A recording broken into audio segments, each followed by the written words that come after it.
Hello everyone. Welcome to the Old State House Museum's Conversation in the Gallery. My name is Georganne Sisco. I'm the Education Director here at the museum, and I am so happy to be with Joelle and Maack, our curator today. Thanks, Georganne. And nothing says the holidays like holiday music. So we thought it would be fun to talk about some of the sheet music in our collection that is holiday related, because we actually have quite a lot of it. Honestly, I was surprised when you said, oh, look at this and this and this. And I was like, good heavens, we have a ton of holiday music in our collection. And Joe has collected just a very small portion of it for us to see today. But where can we see all of it? You can see this and all of our artifacts online at oldstatehouse.com, and then hit collection and put in music, Christmas, anything like that, and it will come up. It will pop up. So, all right, so let's start at this end of the table with these four pieces, which are, they don't look like sheet music, I'll be honest. They look really odd. So tell me, Joe, what are these actually? A lot of people might not know what this is, but at one time, this was one of the most popular entertainment pieces in the country or the world. And they're rows for a player piano. Do we have one of these in our collection? We do have a player piano in our collection, and it belonged to former Governor Orville Faubus. Player pianos became very popular late 19th century, early 20th century, and they were extremely popular throughout early 20th century, all the way up to the 1930s when radio was invented. Right, that makes sense. And then it kind of started bottoming out. But we had hundreds of these in our collection, and you can still get these today. And what it was is you would have a player piano, and it would still function like a regular piano. You could play it. Or I like to say people with short sausage fingers like me who couldn't play a piano, you could get these, and the song is on this paper, and you have to unroll it a lot, but it's kind of like Braille. And you would put this in the piano, and it would roll, and then it would play a song. And you could tell your friends, yes, I know how to play a piano. And it would just start playing, and the keys would move and everything. And so we pulled out just a few of our holiday songs on this. We do. So tell them what we have. We have Frosty the Snowman. We have Home for the Holidays. And this one is White Christmas, always a classic. And Let It Snow, Let It Snow, Let It Snow, which of course is what we love to say here in Arkansas, because we typically don't get a lot of snow at Christmas time. Except for last year. Well, that wasn't at Christmas. That was in March. Right. That was different. But these are a lot of fun, and we thought we'd bring these out because a lot of people these days don't know what a player piano is. And you can look at a picture of the player piano on our collections site on our website, so be sure and check that out.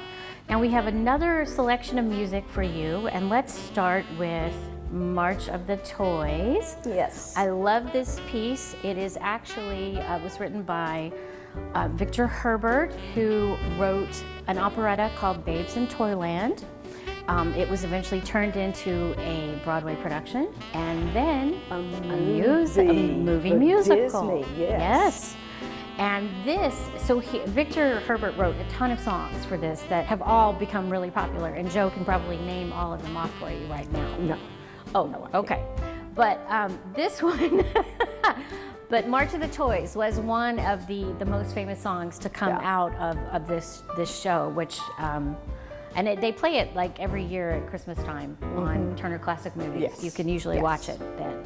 So, okay, next we have Sing, Oh Sing. I love this. I'm going to let Georganne tell you.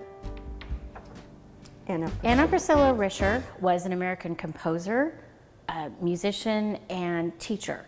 And she grew up in Pennsylvania and that's actually where she gets her start. She goes to school, she teaches at a lot of places. She plays the organ in a Presbyterian and a Lutheran church, and is a prolific composer, and eventually settles on the West Coast where she teaches in a girls' school and then composes music for a symphony orchestra out there.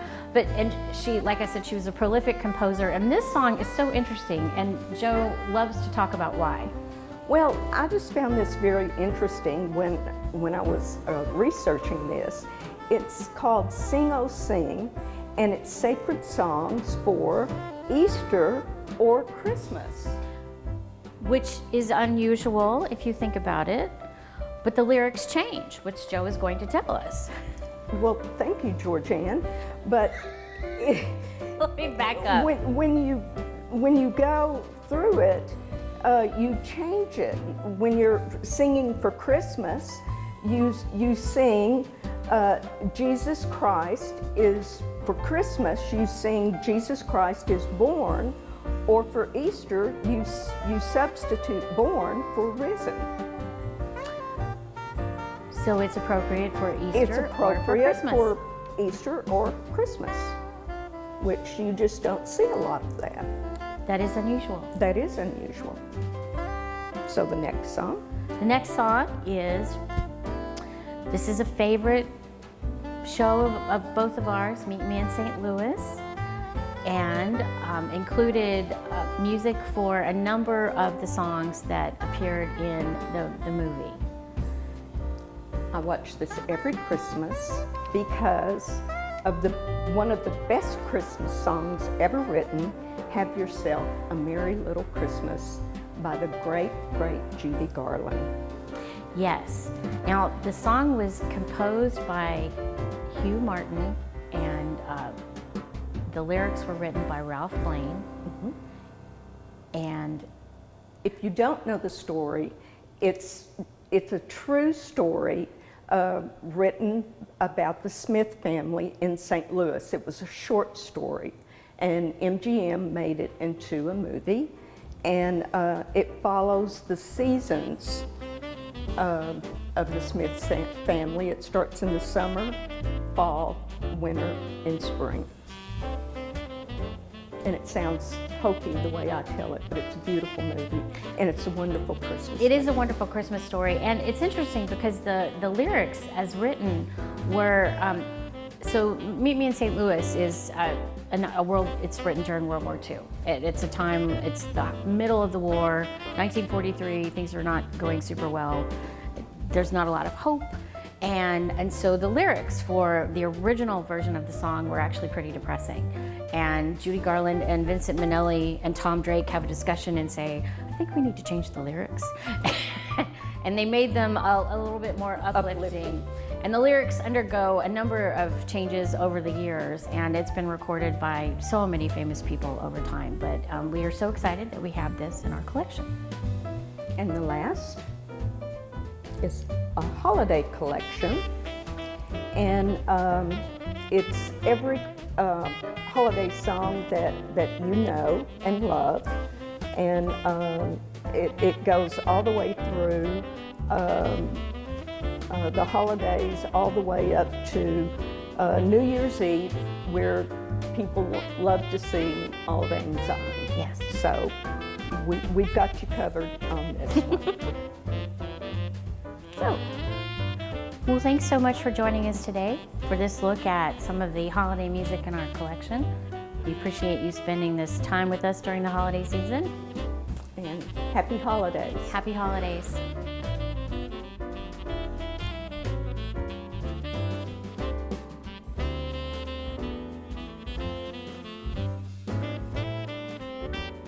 Have yourself a merry little Christmas.